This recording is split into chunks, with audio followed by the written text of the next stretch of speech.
नमस्कार, मी ऐश्वर्या अटवार लोक निर्धार चॅनलमध्ये स्वागत करते।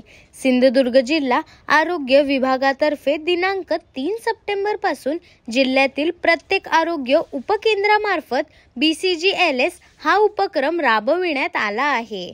कांदळगाव आरोग्य उपकेंद्र, सामंत सिस्टर, समुदाय आरोग्य अधिकारी सिद्धाली दळवी, आरोग्य सेवक कृष्णा माजिक, आशा स्वयंसेविका स्वाती बेलवलकर, त्याचप्रमाणे तालुका क्षयरोग समन्वयक मनोज मालणकर यांनी आज राणेवाडी कांदळगावमध्ये हा उपक्रम राबविला।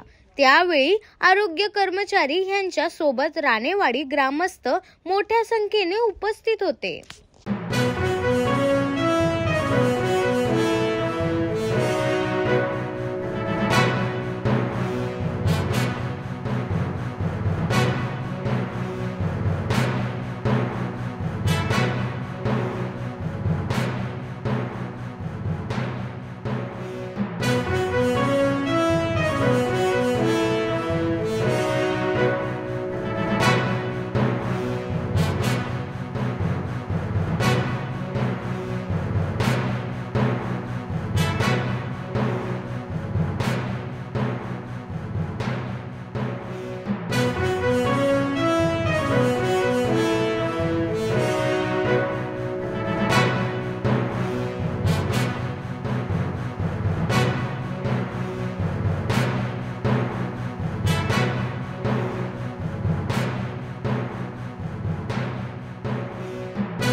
सिंधुदुर्ग जिल्हा आरोग्य विभागातर्फे आज ठिकठिकाणी संपूर्ण जिल्ह्यामध्ये ही BCG लस जी आहे त्याचं म्हणजे जे आरोग्य विभागातर्फे देण्यात येते तर ते आज कांदळगाव उपकेंद्रामार्फत कांदळगावमध्ये ह्याची प्रक्रिया सुरू झालेली आहे 2 सप्टेंबरपासून आणि त्याचं हे दुसरं सत्र आहे। दुसऱ्या सत्रामध्ये ते आज कांदळगाव राणेवाडी येथील जे काही असे पेशंट्स वगैरे आहेत किंवा ज्यांना ह्या लसीची गरज आहे तर ती लस देण्यासाठी आरोग्य विभागाचे इथे कार्यकर्ते उपस्थित आहेत।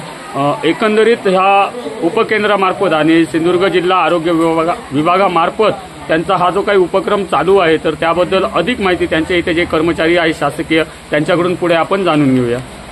नमस्कार। क्षयरोग किंवा TB हा आजार रोखण्यासाठी सिंधुदुर्ग जिल्हा परिषदेने 18 वर्षावरील सर्व नागरिकांना BCG लस देण्याची मोहीम हाती घेतली आहे। 3 सप्टेंबर रोजी या मोहिमेची सुरुवात आपल्या जिल्ह्यामध्ये सुरू करण्यात आली आहे।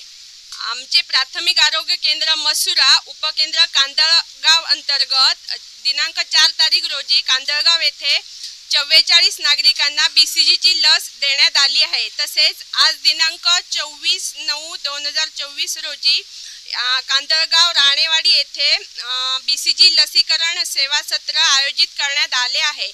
या अनुषंगाने आज 21 लोकांना आज इथे मी BCG ची लस दिलेली आहे। अजूनही लाभार्थी येणार आहेत। कमीत कमी 70 लोकांना आज मी या ठिकाणी BCG ची लस देणार आहे।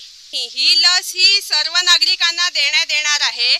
त्यामध्ये प्रामुख्याने क्षयरोग असणारे रुग्ण, क्षयरोगाच्या संपर्कात असणारे रुग्ण, धूम्रपान करणारे रुग्ण, मधुमेह असणारे रुग्ण आणि 60 वर्षावरील सर्व नागरिकांना ही लस देण्यात येणार आहे।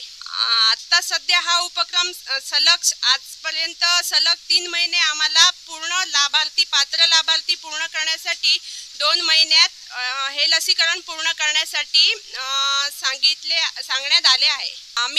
आमच्या आशा सेविका, आम्ही स्वतः आरोग्य सेविका, आरोग्य सेवक हे घरोघरी जाऊन लोकांना याविषयी जनजागृती किंवा माहिती देण्यात आलेली आहे। तसेच शाळेमार्फत आम्ही प्रभात फेरी काढून घोषवाक्य देऊन मुलांना जनजागृती करण्यात आली आहे। तसेच व्हॉट्सॲप किंवा इतर माध्यमातूनही आम्ही लोकांपर्यंत जनजागृती करून या मोहिमेची माहिती लोकांपर्यंत कळविण्यात आलेली आहे।